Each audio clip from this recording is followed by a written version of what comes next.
Sadgurunath Maharaj Ki Jai, and welcome to Jagadambe Reads Mahabharata 194.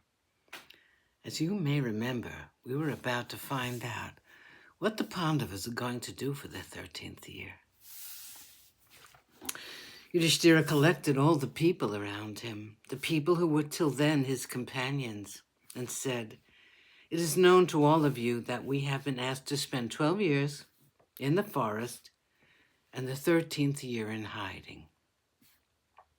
With you all as my companions, we managed to spend those 12 years.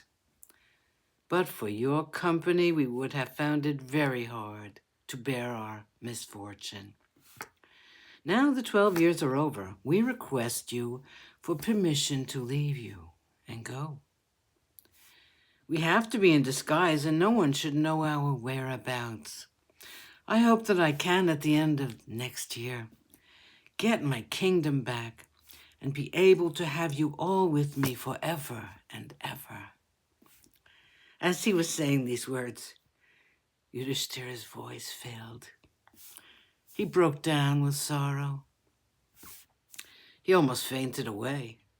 So great was the emotion in his heart at the thought of leaving them and going away into the unknown. Domya pacified him and said that, like the sun, which emerges from behind a dark cloud, the Pandavas would shine forth after the year was over. Bhima had to console Yudhishthira and cheer him up. Yudhishthira took leave of all the dwellers in the forest. They blessed them and went away. The Pandavas, with Draupadi and Domya, went to a lonely place and began to consider their future plan. Yudhishthira said, "I want to know all your opinions about the country which we have to choose as our next place of dwelling. We must be safe from the eyes of Duryodhana and his spies." Arjuna said, "There are many beautiful places. We can choose from any of them. I can suggest Panchala, Matsya, Shalva, Videha, Dwarka, Kalinga, and Magadha. I have heard that the city called Virata is a very picturesque city. There are many other cities. We can be unnoticed only in a city. You must choose one of these, and we will abide by your decision." Yudhishthira said, "Considering everything, I feel that the city you spoke about, Virata, in the Matsya kingdom, is most suited to our purpose. I would have loved to go to Panchala or Dwarka, but they will be the first places where Duryodhana will look for us. As for the other countries, I do not know much about the kings, but the king of Matsya is a good man. He is well known for his noble and generous qualities. He is not a young man either. He is a person I'm sure to like. We will spend the next 12 months in the city called Virata. That is settled. Now, what are the roles we're going to play? Let us decide that also."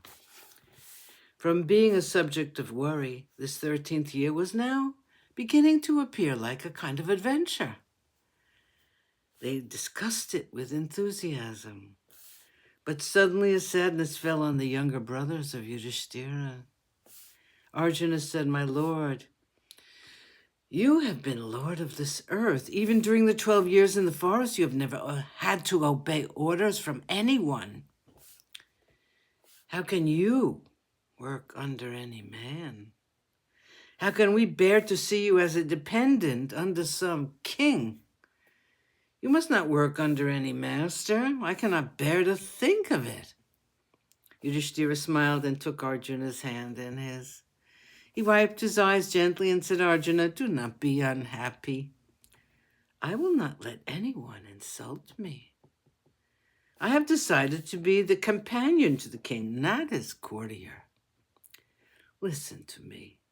I will go to the king and tell him that my name is Kanka." Sadgurunath Maharaj Ki Jai. Thank you for coming. I hope you come again.